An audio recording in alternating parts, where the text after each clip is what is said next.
স্বচ্ছতার লক্ষ্যে গান্ধীগিরি বার্তার পথে খণ্ডঘোষের ভিডিও। ভারত সরকারের স্বচ্ছ ভারত মিশন এবং পশ্চিমবঙ্গ সরকারের পঞ্চায়েত ও গ্রামোন্নয়ন দপ্তরের উদ্যোগে খণ্ডঘোষে শুরু হয়েছে এক ব্যতিক্রমী সচেতনতা অভিযান, যার নাম মিশন নির্মল বাংলা। এই উদ্যোগের মূল উদ্দেশ্য গ্রামীণ মানুষদের মধ্যে স্বাস্থ্য সচেতনতা বৃদ্ধি ও পরিবেশ পরিচ্ছন্নতা রক্ষা।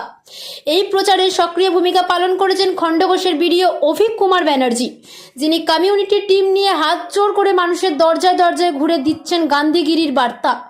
ভিডিওর নেতৃত্বে গঠিত কমিউনিটি টিম মহিলাদের বিশেষভাবে সচেতন করেছেন। বাড়ির শৌচালয় কীভাবে পরিষ্কার রাখা উচিত এবং কেন তা স্বাস্থ্য রক্ষার পক্ষে গুরুত্বপূর্ণ। হাটে, মাঠে বা খোলা জায়গায় শৌচকর্মের ফলে যে ধরনের দূষণ ছড়াতে পারে এবং তা মানুষের শরীরে কিভাবে রোগের সৃষ্টি করতে পারে সে বিষয়ে খোলামেলা আলোচনা চলছে। সাধারণ মানুষকে বোঝানো হচ্ছে পচনশীল ও অপচনশীল বর্জ্য আলাদা করে ব্যবস্থাপনা করলে দূষণ রোধ করা সম্ভব। এই প্রকল্পের অংশ হিসাবে প্রশিক্ষণ শিবিরেও আয়োজন করা হয়েছে খণ্ডঘোষ পঞ্চায়েত সমিতির সভাকক্ষে, যেখানে স্বেচ্ছাসেবকরা স্থানীয়দের হাতে কলমে শেখাচ্ছেন কিভাবে বর্জ্যকে সঠিকভাবে ব্যবস্থাপনা করতে হবে এবং কিভাবে পরিচ্ছন্ন পরিবেশ গড়ে তোলা যায়।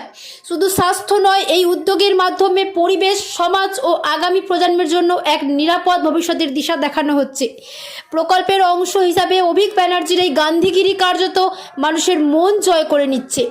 হাত জোড় করে বিনয়ের সঙ্গে মানুষের সঙ্গে কথা বলে হাসি মুখে বোঝানোর মধ্যেই রয়েছে এক গভীর মানবিক বার্তা।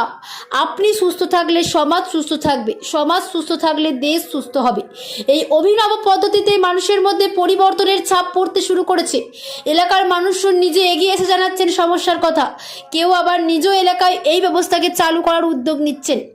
এই উদ্যোগ একদিকে যেমন স্বাস্থ্য রক্ষার সহায়ক, তেমনি সমাজে সচেতনতা ও অংশগ্রহণের নতুন দৃষ্টান্ত স্থাপন করছে।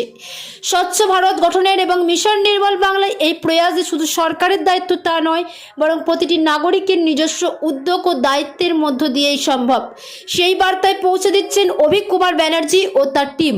ওটা করতে হবে, একদম একদম লাঠি নিয়ে বসতে হবে না না, সে বলতে হবে না। আমরা ভোরবেলা বেরিয়েছি, বিশুদা আসছে আমাদের সঙ্গে। বাবরি, ঠিক আছে, ধন্যবাদ। ঠিক আছে, হ্যাঁ ঠিক আছে। কর্মসূচির মধ্যে ছিল না, যেহেতু আমরা আসছি বলে সবাই আপনাকে বলেছে আপনাদের যে যা নিজের বাড়িতেই থাকার কথা। আমরা বাড়ি বাড়ি যাচ্ছি, বাড়ি বাড়ি গিয়ে আপনারা যে পাকা পায়খানা বাথরুম আছে সেটা আপনারা ইউজ করছেন সেটাই আমরা দেখছি। মানে আপনারা যদি ইউজ না করেন, যদি ব্যবহার না করেন এবং আপনাদের তরফ থেকে আপনাদের পরিবারের যারা লোকজন আছে তারা যদি ব্যবহার না করে, তাহলে কোথায় ব্যবহার করবে? বাইরে করবে। আপনারা কী করেন? আপনাদের এঁটো কাটাগুলো কোথায় ফেলেন? বাইরে ফেলেন। যত বাইরে ফেলবেন, তত বাইরে যত মলমূত্র ত্যাগ করবেন, তত পরিবেশ দূষণ হবে। ছোটো ছোটো যে বাচ্চাগুলো আছে যাদের জন্যই পৃথিবীটা রাখা, আমরা তো বড় হয়ে গেছি, এই যে বাচ্চাটা ও বাঁচবে, ঠিক আছে? আমরা তো অর্ধেক জীবন পেরিয়ে গেল আমাদের, তাহলে তাদের জন্য আমরা কি রেখে যাচ্ছি সেটারই বার্তা দেওয়া। তো এটা হঠাৎ করে একদিন এলাম, আবার কিছুদিন পরে এলাম, এরকম ব্যাপার নয়। আপনাদের এলাকা আপনাদেরকে পরিষ্কার রাখতে হবে। প্লাস্টিক যত্রতত্র ফেলবেন না। যে প্লাস্টিকগুলো রিইউজেবল আছে সেগুলো ইউজ করবেন, আর যেগুলো একদম ওয়ান টাইম ইউজ আছে সেগুলো ফেলবেন না। আপনাদের আলাদা আলাদা দুটো মানে একটাতে আপনার এঁটো কাটাগুলো থাকবে, সবজির খোলা থাকবে, আর একটাতে আপনাদের সরকারের তরফ থেকে, গ্রাম পঞ্চায়েতের তরফ থেকে আপনাদেরকে বালতি দেওয়া হয়েছে। সেই বালতি ইউজ করছে না, জানার জন্য তা নয়। আপনাদের যে বস্তা আছে বাড়িতে, সেই বস্তাগুলো আপনারা একটা জায়গায় রাখবেন, দুটো বস্তা করবেন। একটা বস্তাতে আপনাদের সবজির খোসা রাখবেন, চায়ের পাতা রাখবেন, আর একটা বস্তাতে প্লাস্টিকগুলো রাখবেন। তাহলে কী হবে? এনারা আছেন গ্রামে গ্রামে, এখানে আসেন তো, এনারা আছেন, এনারা আমাদের যে সলিড ওয়েস্ট ম্যানেজমেন্ট পার্ট আছে সেখান থেকে এগুলো তুলে নিয়ে এসে প্রসেস করে যেগুলো সবজি খোলা মাছের আঁশ আছে সেগুলো দিয়ে সার তৈরি করে দেবে। আর বাকি যে প্লাস্টিকগুলো আছে সেগুলোকে ক্রাশ করে ভেঙে সেটা আমরা মার্কেট আছে সেখানে বিক্রি করা হয়। সেখান থেকে আবার নতুন প্লাস্টিক তৈরি হয়, যে প্লাস্টিকটা আবার আপনারা ইউজ করেন, সেটাও এখানে। গতকাল থেকেই প্রতিটি গ্রামে গ্রামে ঘুরছেন খণ্ডঘোষ ব্লকের, কি বিষয় নিয়ে বা কি বলবেন? আমরা পঞ্চায়েত এবং গ্রামোন্নয়ন দপ্তরের তরফ থেকে, পশ্চিমবঙ্গ সরকারের পঞ্চায়েত এবং গ্রামোন্নয়ন দপ্তর থেকে আমাদের 4 দিন ধরে 2 তারিখ থেকে শুরু হয়েছে ব্লকে প্রতিটি গ্রাম পঞ্চায়েতের কমিউনিটি ফ্যাসিলিটেটর। এরা আমার সামনে যারা আছেন এরা হচ্ছে কমিউনিটি ফ্যাসিলিটেটর।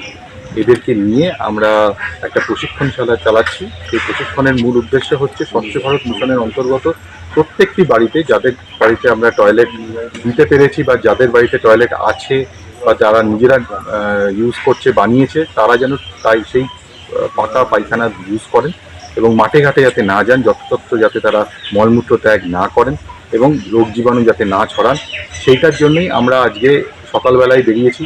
আজকে আমরা এখানে এসেছি জুবিলার, পূর্বপাড়া, দাসপাড়া, সরকারপাড়া এইসব জায়গাতে আমরা ঘুরছি এবং আমরা গান্ধীগিরি করছি। প্রত্যেকটা বাড়িতে হাত জোর করে বলছি যে প্রত্যেক মানুষ যেন তার বাড়িতে নির্ধারিত যে পায়খানা আছে বা বাথরুম আছে সেটা ইউজ করে, মাঠে ঘাটে যাতে না করে, এটা নিয়ে সবাইকে বার্তা দিচ্ছি। স্যার, যাদের এখনো পর্যন্ত মানে দেখা যাচ্ছে যে 6 মাস আগে বাবা ছেলে আলাদা হয়েছে, তাদের অথচ পায়খানা নেই হ্যাঁ, দেখা যাচ্ছে। এই কয়েকটা জিনিস আমাদের নজরে এসছে, এটা দীর্ঘদিন ধরেই আমাদের কাছে অ্যাপ্লিকেশন হচ্ছে। আমরা সেগুলো এই আমাদের যে টিম আছে, কমিউনিটি টিম, ফেসিলিটেটর টিম, এদেরকে দিয়ে ভেরিফাই করিয়ে তাদের বাড়িতে আমরা আবার নতুন করে সরকারি নিয়ম অনুযায়ী আবার ভালো পায়খানা করে দেবো।